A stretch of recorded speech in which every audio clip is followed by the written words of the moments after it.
We are going to be heading out for a little bit of a bass session today. I've got another week of lockdown and head back to work on Tuesday.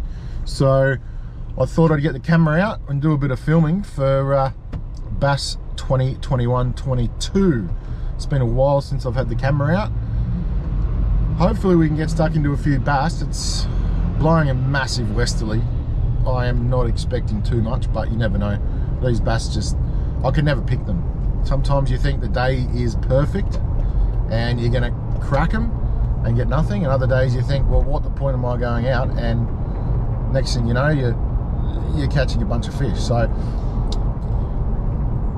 I'm gonna be throwing a massive range of lures today. I'll be targeting them on surface. I'll be targeting subsurface, divers, spinnerbaits, chatterbaits, buzz baits. I've been starting to throw the new, well, I don't know if it's new, but it's new to me, the Barumba lizard, I like to call it. It's about a 120mm surface lure, and I've had some success in the past week or so. So these big lures, I'm a big advocate for them.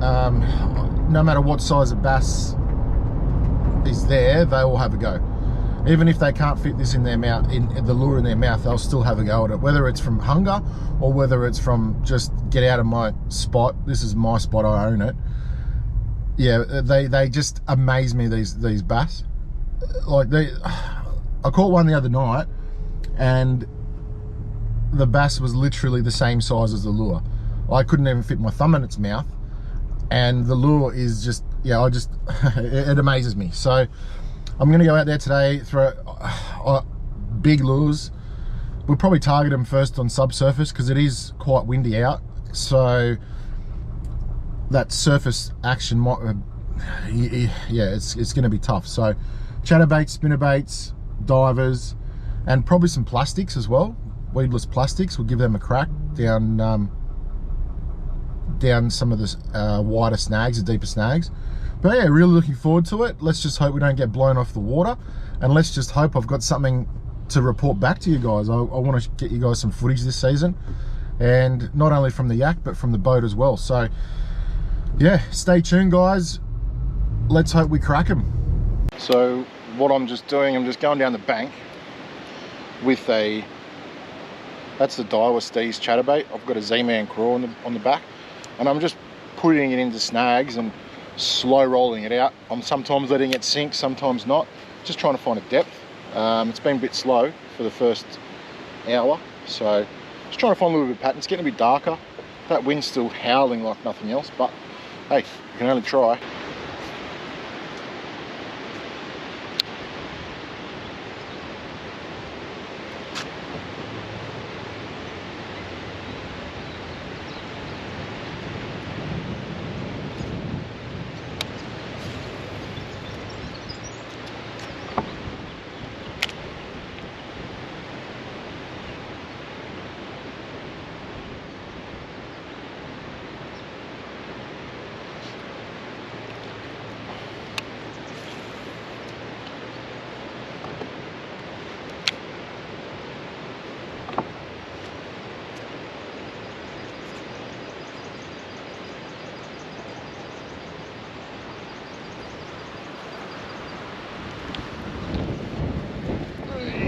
Wind.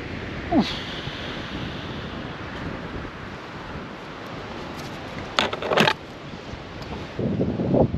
You got to try and get these right on the bank, I reckon, as close to the bank as you can, because a lot of these banks have undercuts and they'll come out and attack it. So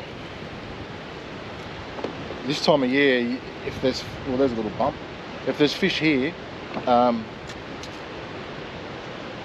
you've got to put it in their face. They're not super aggressive, and you've got to make them want it. You've got to put it in their face, either tell you to get out of their snag, or if they're hungry. So yeah, just got to keep plodding along.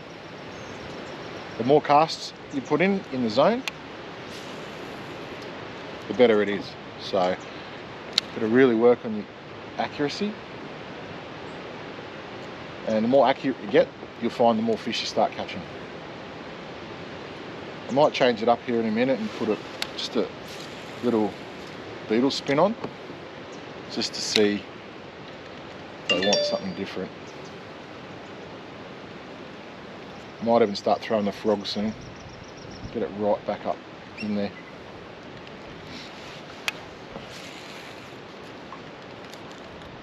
Talk about accuracy. Now, coming up, that snag, those snags there, as you can see that tree leaning over, that is my favourite snag. The way the roots fall into the bank, to be undercut underneath, you want to try and get that right in along the back of that tree, and yeah, 9 times out of 10 on a good day, you'll find there'll be fish just holding tight in there. So that's what I look for a lot. I don't know what those trees are called, but they create a lot of bank erosion. The root system goes really deep. Yep, good cast. Should have waited to get in a better position.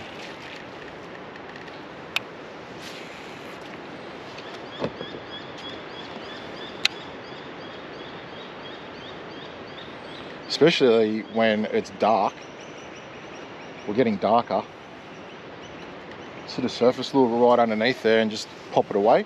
Oh, irresistible to the bass. It's a bit slow. I think I might swap over in a minute.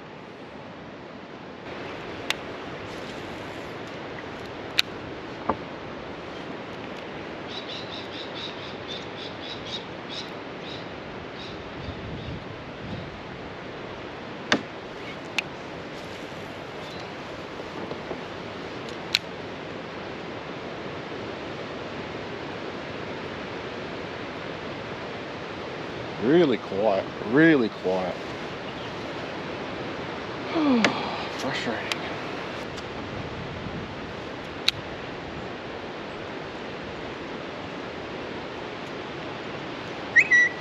Ah, snag. Felt like a little bump.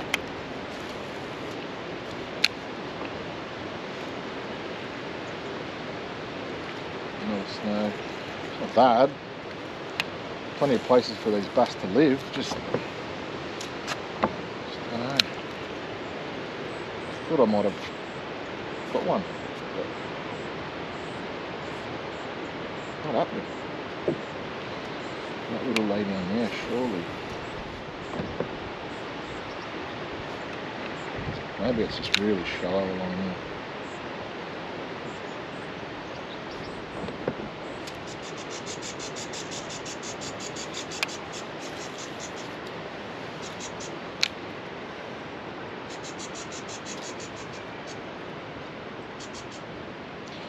You can see I'm just targeting. That camera is not perfect.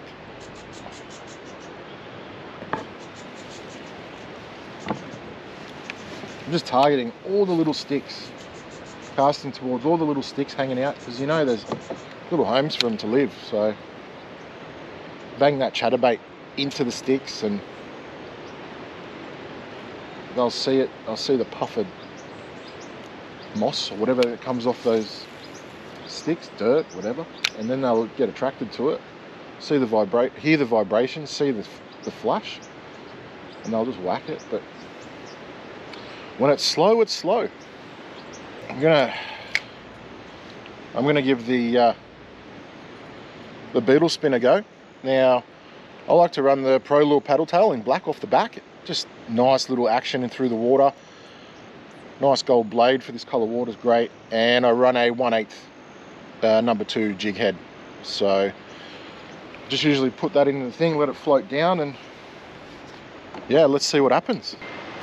So I also like to keep my Z-Man frog ready to go. So when I find snags that I can't actually get through, I'll skip this right underneath, and then I'll worry about getting the bite first and then hooking the fish. rather than worry about trying to get the fish out of where I'm casting. I'd much rather hook fish than not hook fish. So, and that's a real fun way to fish. So keep that in mind too, guys. If you can keep a couple of rods ready to go on your boat or in your kayak, it's also really good, depending on what structure it is. Depends on what you can throw. So here we go with the Bet Spin Pro Lure paddle tail. Just slow wind it back. Get that blade working.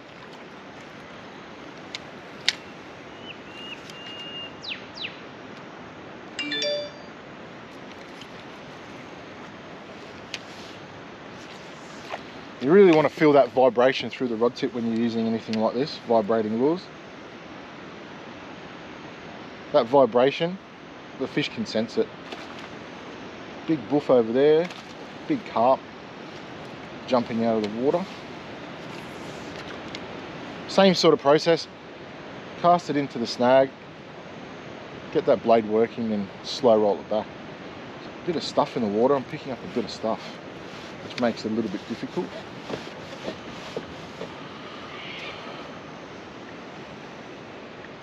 So this is a prime example right now of having that frog ready, because I can't get the spinner in there, but I can definitely get my frog right up the very back behind those snags. Give it a couple little pops, let it sit for a bit, and then just slow wind it out.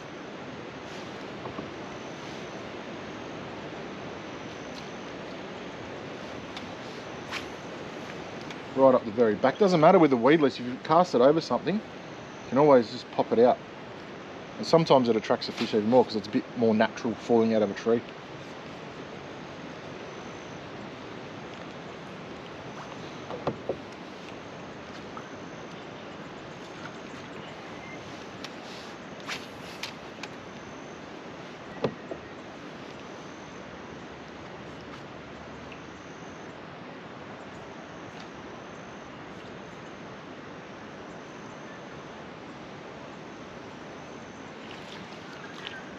So it'd be hard to get that spinner underneath, but because it's so deep up the back,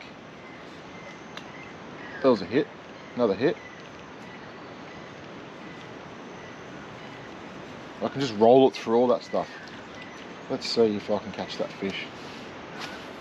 There we go. There's a hit. Yep, fish on. All right, just a little guy, but you can see the effectiveness of having a couple of different things ready to go. Like, he's absolutely scoffed that. Look at that. Down his gob. He's only a little fish. These guys are such an aggressive fish. Such an aggressive fish.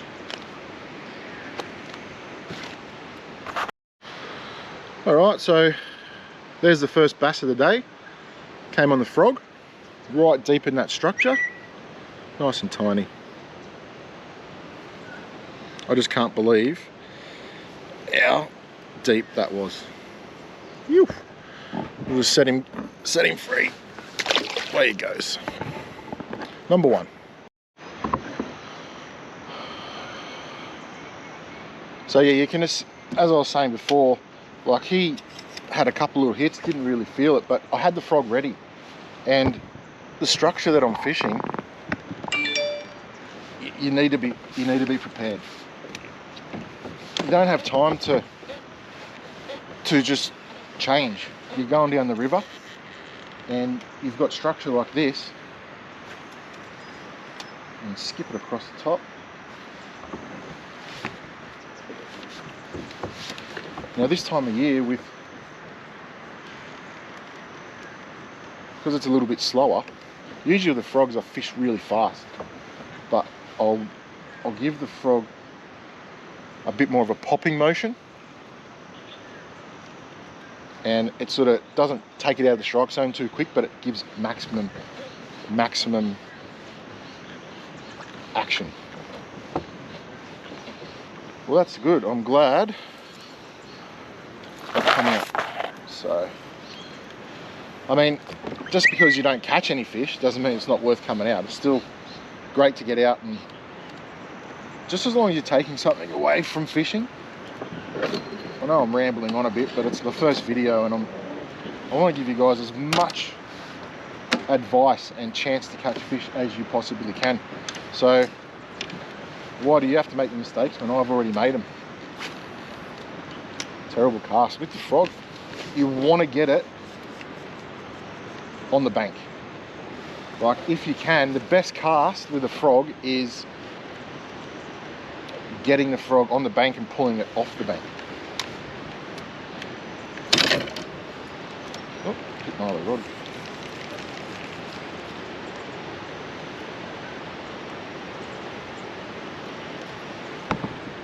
You don't want to see me.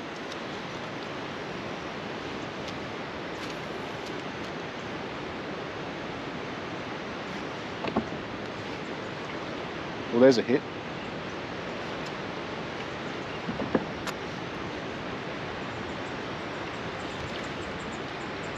Let's see if he'll come back for it. Not if I cast like that. There we go. So I'm just sitting it on the bank. Yep. Oh, I missed him. Bugger. Good thing is, I think he just felt the leg, so we'll give it another crack in there. Change sides. A couple little pops. I'm not looking forward to getting around this corner.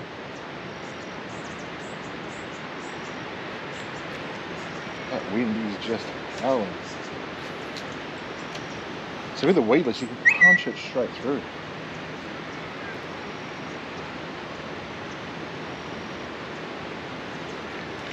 And come back.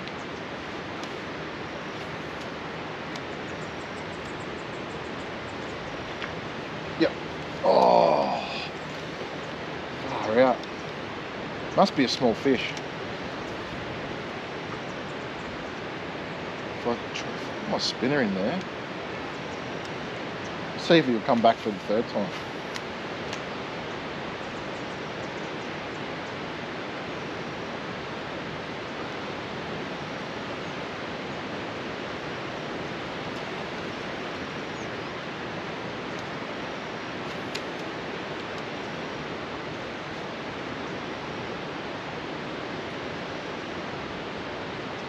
This is where the hunting part comes into play.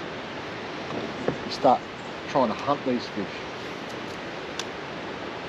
I know there's a fish there, but he might have cottoned on now. Might have moved on. Undercut bank here. Got my frog ready.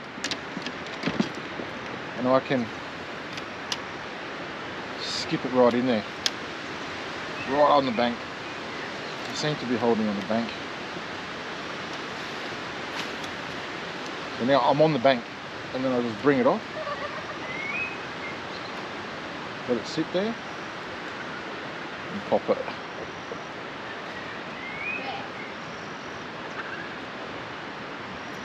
Did you catch a fish over there? Oh no. Just watch my video later, okay? And I'll teach you how to catch them.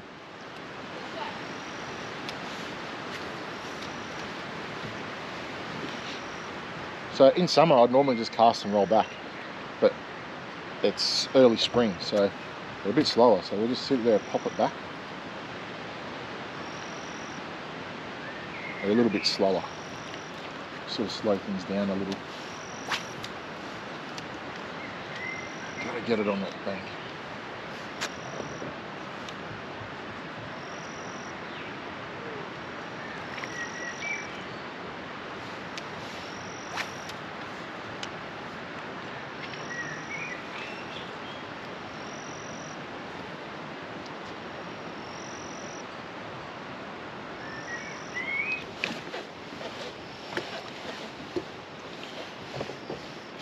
One thing with bass fishing, especially in rivers and stuff, you just don't know when it's a big one or when it's a small one. So you've got to treat every fish like it's a 40 plus.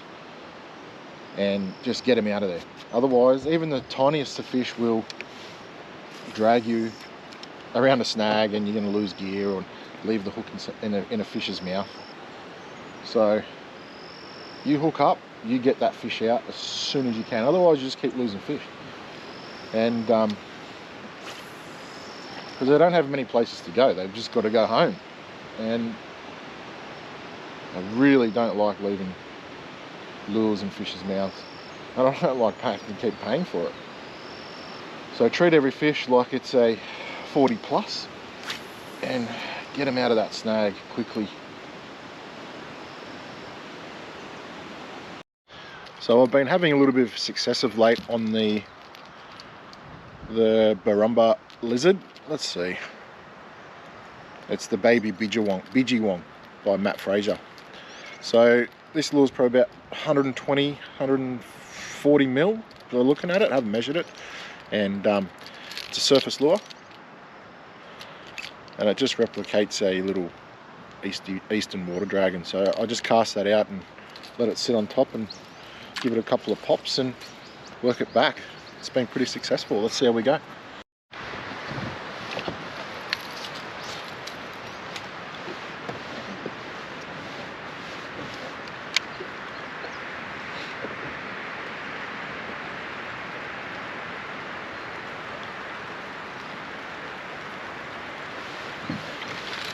It's a shame it's windy because this lure sounds amazing.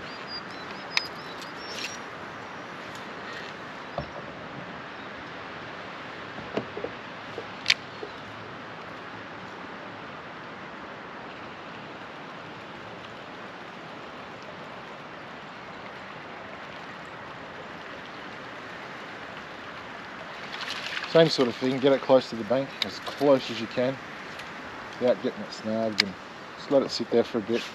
Especially those bigger lures, you gotta let them sit there for a little bit. I like to give them a couple of pops, let them sit again, and then just slowly work them back.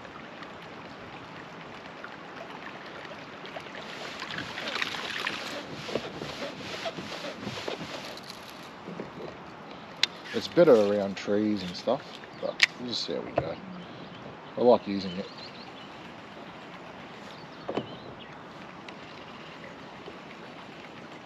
When they want them, they hit them so hard.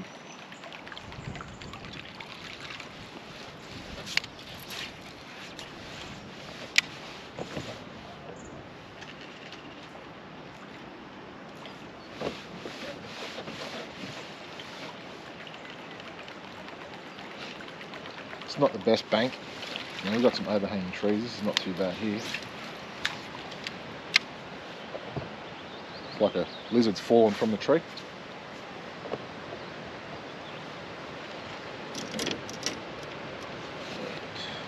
Job done.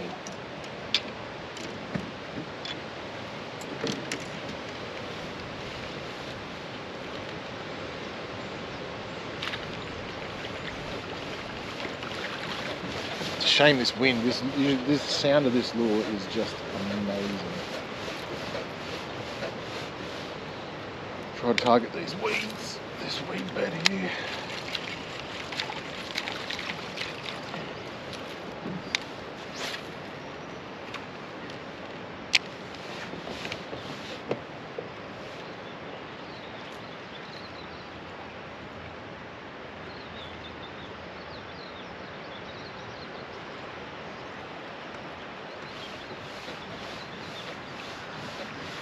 I'm gonna find some better structure. That's just too dark.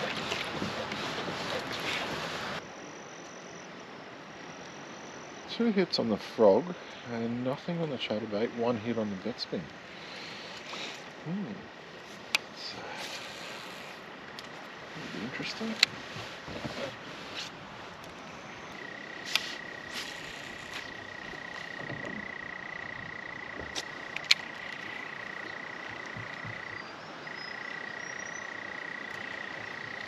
Yep, fish on. Oh, he's a good one. Oh, yeah, baby.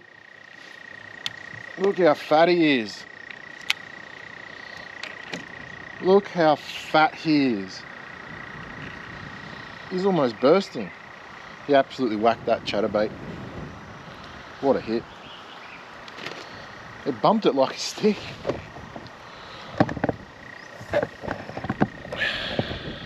Look at that, there we go. That's the Daiwa chatterbait. Probably, I would say 25 fork without putting it on a measure. It's only small, but look at the belly. Look at the belly. Well, that's got me excited anyway.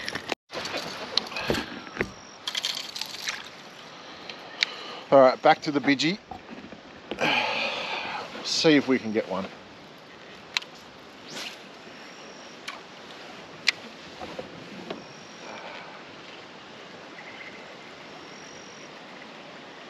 Just trying to find some calmer water, because it's really hard to get the surface bite and the water is really rough.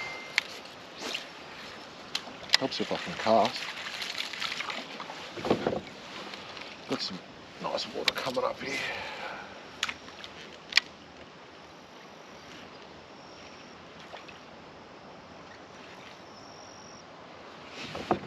Wind's just a bit gusty now, so it's dying down a little bit, but it's still a pain in the bum.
Sorry I had to turn the camera off, but it's pretty hard. So there we go. On the lizard surface, he's whacked the tail. Not a bad little fish. Not a bad little fish whatsoever. I don't know if you can see it at night. I'm just trying to get the filming right at night for you guys. Little beauty.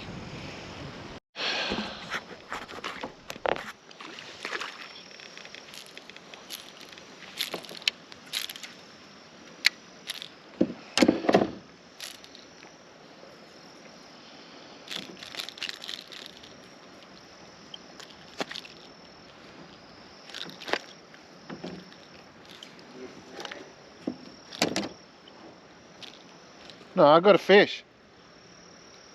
What's up? I got a fish. Oh, that's wicked. Yeah, I just slapped an eel on its head. Because I was sitting there casting at the same snag. When I finally looked to my left in the water, there's just this like snake-like figure.